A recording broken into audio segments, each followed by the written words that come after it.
Clipper fans can call 2024 as their favorite year with the opening of their $2 billion home arena in Intuit Dome, but many controversies stole the spotlight. So what went wrong? Let's dive into the chaotic journey of LA's new arena. Stay tuned till the end to know why Clipper fans are not turning up anymore. For the past 25 years, Clippers have shared the same arena as their arch rivals, the Lakers, making it difficult to establish their own identity and playing in the shadows of Lakers. In 2024, Steve Ballmer, the owner of Los Angeles Clippers, made the dreams of die-hard LA Clipper fans come true by giving them the team's very own home court, the Intuit Dome. Estimated a whopping $2 billion. This state-of-the-art home court has a sleek, futuristic web cover resembling a cross between a basketball and a spaceship. This dome boasts a staggering 18,000-seat stadium with several facilities such as high-tech practice facility, premium retail spaces, team offices, and a large outdoor plaza. Intuit Dome isn't just about luxury, but also makes waves in sustainability, earning its way to be the first carbon-neutral sports complex, and generates adequate solar energy to power through a concert or basketball game with no net greenhouse gas emissions. The venue is also designed with natural ventilation, keeping energy consumption as low as possible. The 360-degree halo board creates a spectacle for the audience, ensuring no one misses a moment of the action. And if you are a die-hard Clipper fan, then one of these seats in the wall is just for you. Nicknamed as the Wall, this continuous 51-row section of seats is located just behind one of the baskets, offering the best fan experience, giving Clippers a serious home court advantage. Even NBA star Kevin Durant commented that the wall made the game environment feel different, maybe even threatening for visiting teams. Positioned to the rival iconic venues like the Chase Center in San Francisco and Madison Square Garden in New York, the Intuit Dome has been hyped up as a game-changer in sports entertainment. But it seems like a rocky road ahead, with even the opening day being no less than chaotic. The road to the Intuit Dome was filled with controversies, from messy legal battles and community backlash to technical failures on the opening night. This dome's tough luck with fate started even before the first brick was laid, as the proposal for this arena was struck in a legal battle in 2018 by Madison Square Garden Co., the owner of the Forum, a rival entertainment venue in Inglewood. The primary argument was that the city had promised Forum exclusive rights in the area, and Clippers' project would violate California's Surplus Land Act, which states public land should first be offered for affordable housing before being sold for commercial projects. But in 2020, Clippers owner Steve Ballmer pulled off a power move. Instead of battling it out in the court, he bought the Forum for $400 million. This arena not only locks horns with its rivals, but at times the common folk also. In 2018, a local community group called Uplift Inglewood Coalition filed a lawsuit against the city, arguing that the city should prioritize affordable housing for its residents over constructing large stadiums for wealthy people and celebrities. They also cite the Surplus Land Act, claiming that the local government is more concerned with building the arena than with meeting the basic housing needs of its residents. Regrettably, the legal system failed them by dismissing the lawsuit in 2019 of November, which allowed for its development to proceed. This pet project by Ballmer is often showcased as a community partner by committing a staggering $100 million to public coffers. The arrival of this dome is expected to generate a revenue of $260 million for the local residents, yet the lives of many Inglewood residents are so badly affected just because of this dome alone. This has reached a point where many native residences are opting to move out, but why exactly? Inglewood has been one of the more affordable cities in the US, but even then, residences have struggled with a lack of truly affordable housing. Now, with the arrival of the Intuit Dome, things have taken a turn for the worse, with a rise in civic issues. Property values and rents have shot up, making it even harder for locals to stay in their own neighborhoods.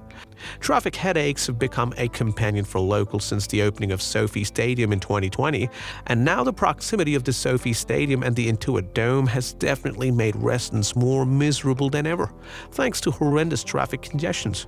On home day matches, this traffic would be nothing short of a nightmare for them.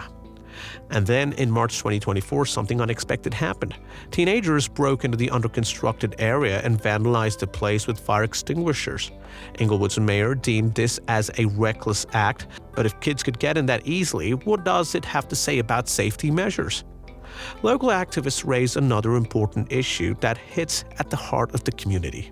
They argue that the billion-dollar stadium, namely Intuit Dome, SoFi Stadium, and Kia Forum, are harming the schooling system in Inglewood.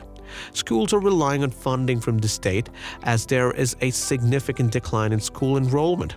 The situation has worsened to the point that schools are selling off land to stay afloat. But what else can make these matters even worse? Building massive arenas in a city that is already overcrowded, that is green concerns. In 2019, the California Air Resources Board gave a green signal for the construction of the arena. However, traffic congestion around this arena raised red flags for carbon emissions. So this raises an important question. If a sports dome is what the last significantly black community-dominated city in Los Angeles County needs to thrive, the mayor James Butts views Intuit Dome as a boon for Inglewood's economy. The local government is even planning for Inglewood Transit Connector, a $2 billion people mover which can shuttle crowds from the Metro K-Line stop to the venue SoFi the Forum Intuit. A clever tactical move indeed, but probably the most controversial issue is the new state law AB 320. As an attempt to sway more visitors, the new law would allow the Intuit Dome to serve liquor until 4 a.m. And what's wrong with that? This new bill gives the Dome an exemption to state laws that require bars to close at 2. Lawmakers clearly accuse this as a pure case of power play. The real question here is, does the Dome actually offer what it promises to the Clipper fans? Fast forward to the opening night in 2024, and let's just say it was anything but smooth. Sure, Bruno Mars put on a great show for his fans, but the real headliner of the night, the complete tech meltdown at the Intuit Dome. The promised and hyped-up futuristic technology in the Intuit Dome just failed to work, leaving folks around frustrated. Imagine having facial recognition as the only means for entry and that system itself malfunctions. Many attendees described the need to invade one's privacy just to enter Steve Ballmer's $2 billion playground. So how exactly does a simple face recognition violate your rights? For starters, you can only get into the arena by creating an account on the highly bugged Intuit Dome app. The worst part is that the app asks for location data, payment data, and a facial scan for the privilege of using the ticket you own. Attendees also expressed their frustration that even if you have 3 tickets, you can just have it on your phone and scan all 3 coupons upon arrival, as each and every attendee has to have the app on their phone, raising concerns for breach of privacy.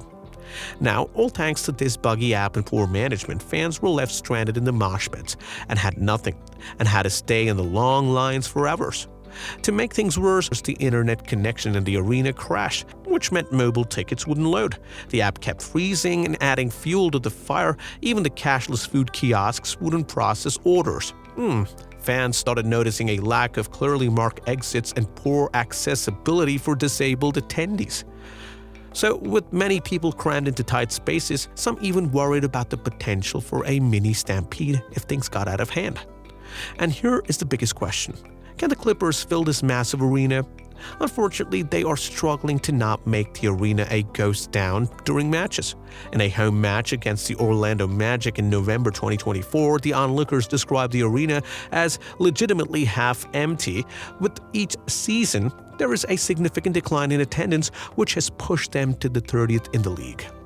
High-end ticket prices have deterred many fans from buying tickets, which is believed to be a strategy by Ballmer himself to keep opposing teams' fans from purchasing tickets. Well, the strategy is clearly backfiring. Adding to this, extremely high parking fees that can range from $50 to $70.